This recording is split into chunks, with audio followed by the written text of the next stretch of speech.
सुभाष चंद्र बोस भारत देश के महान स्वतंत्रता संग्रामी थे। उन्होंने देश को अंग्रेजों से आजाद कराने के लिए बहुत कठिन प्रयास किए। उड़ीसा के बंगाली परिवार में जन्मे सुभाष चंद्र बोस एक संपन्न परिवार से थे, लेकिन उन्हें अपने देश से बहुत प्यार था और उन्होंने अपनी पूरी जिंदगी देश के नाम कर दी थी।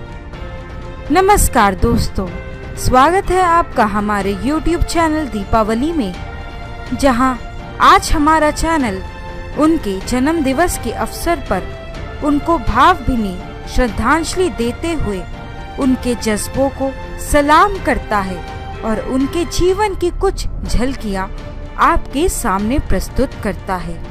सब्सक्राइब करिए दीपावली चैनल को और बेल आइकन को प्रेस कीजिए हमारी वीडियो सबसे पहले देखने के लिए। सुभाष चंद्र जी का पूरा नाम है नेताजी सुभाष चंद्र बोस।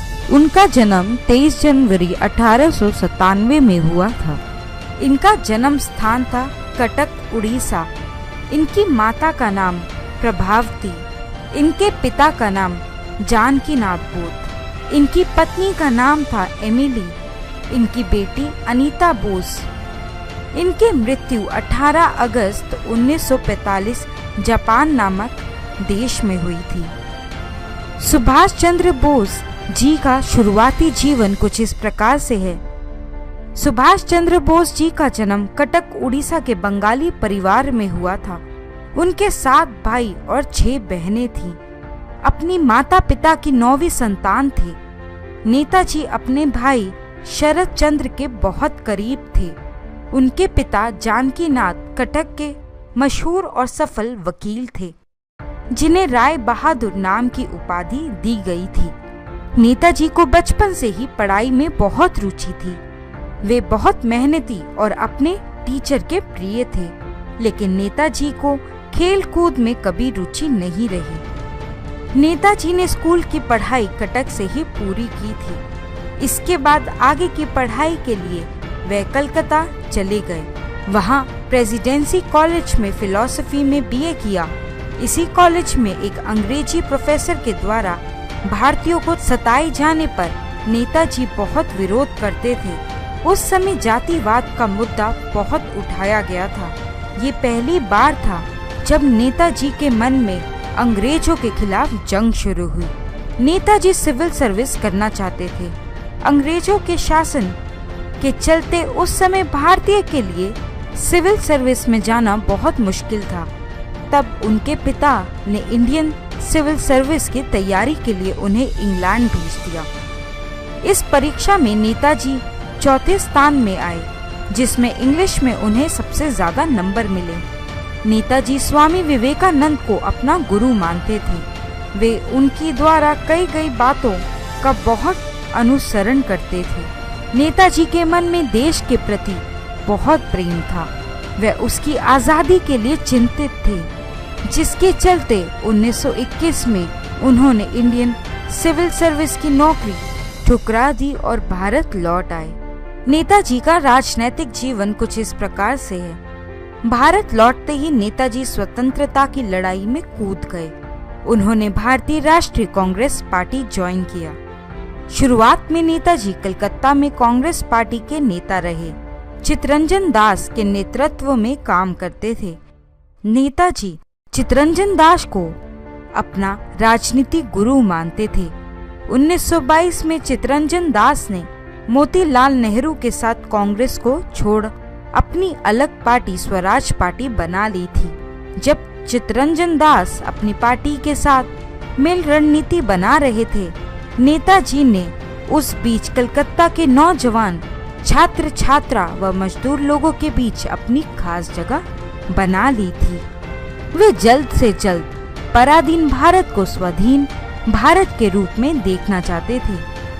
अब लोग सुभाष चंद्र को नाम से जानने लगे थे। उनके काम की चर्चा चारों ओर फैल रही थी। नेताजी एक नौजवान सोच लेकर आए थे, जिससे वो यूथ लीडर के रूप में चर्चित हो रहे थे।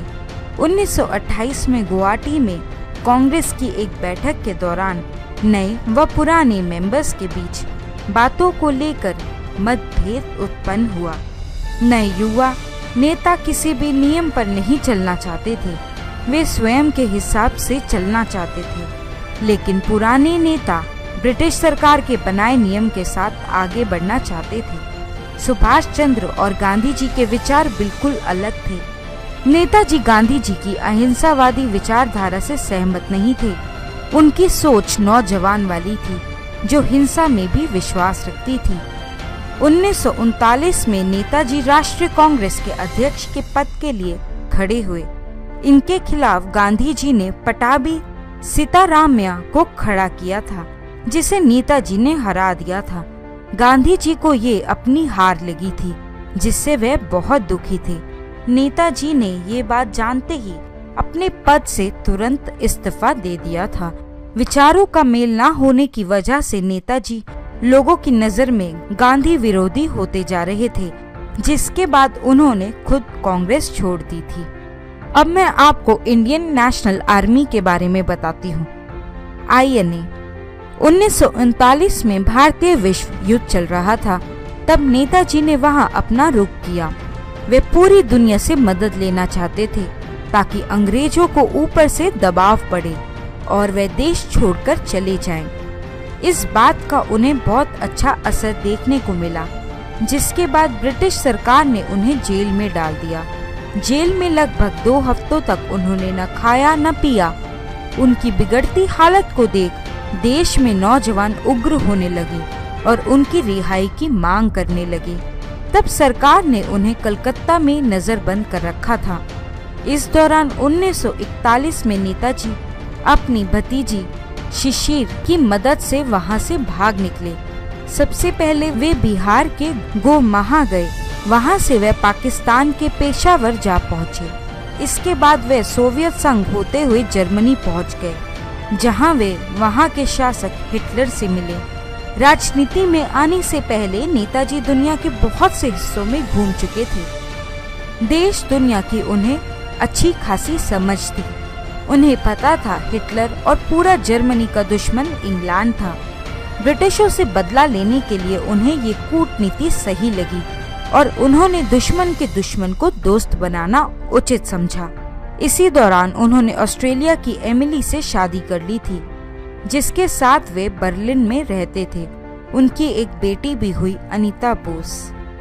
1943 में नेताजी जर्मनी छोड़ साउथ ईस्ट एशिया मतलब जापान जा पहुंचे। वहां वे मोहन सिंह से मिले, जो उस समय आजाद हिंद फौज के मुख्य थे। नेताजी मोहन सिंह व रास बिहारी बोस के साथ मिलकर आजाद हिंद फौज का पुनर्गठन किया। इसके साथ ही नेताजी ने आजाद हिंद सरकार पार्टी भी बनाई। 1944 में नेताजी ने अपनी आजाद हिंद फौज को तुम मुझे खून दो मैं तुम्हें आजादी दूंगा नारा दिया, जो देश भर में नई क्रांति लेकर आया। नेताजी का इंग्लैंड जाना। नेताजी इंग्लैंड गए, जहां वे ब्रिटिश लेबर पार्टी के अध्यक्ष व राजनीति मुख्य लोगों से मिले, जहां उन्होंने भारत की आजादी, उसके भविष्य के बारे में बातचीत की। ब्रिटिशों को उन्होंने बहुत हद तक भारत छोड़ने के लिए मना भी लिया था। नेताजी की मौत कैसे हुई? 1945 में जापान जाते समय नेताजी का विमान ताइवान में क्रैश हो गया, लेकिन उनकी बॉडी नहीं मिली थी। कुछ समय बाद उन्हें मृत घोषित कर दिया गया था। भारत सरकार ने इस दुर्घटना पर बहुत सी जांच कमेटी भी बिठाई, लेकिन आज भी इस बात की पुष्टि आज भी नहीं हुई है। मई 1956 में शाह नवाज कमेटी नेताजी की मौत की गुत्थी सुलझाने जापान गई, लेकिन ताइवान ने कोई खास राजनीति रिश्ता न होने से उनकी सरकार ने मदद नहीं की। 2006 में मुखर्जी कमीशन ने संसद में बोला कि नेताजी की मौत विमान दुर्घटना में नहीं हुई थी और उनकी अस्थियां जो रेकोंजी मंदिर में रखी हुई हैं वो उनकी नहीं हैं। लेकिन इस बात को भारत सरकार ने खारिज कर दिया। आज भी इस बात पर जांच व विवाद चल रहे हैं। तो दोस्तों, ये था उनके जीवन का सफर। अगर आप भी नेताजी के जीवन से जुड़ी कुछ घटनाएं जानते हैं तो हमें जरूर कमेंट बॉक्स में लिखें। हमारे वीडियो को लाइक और शेयर करें। दीपावली चैनल को सब्सक्राइब करना ना भूलें।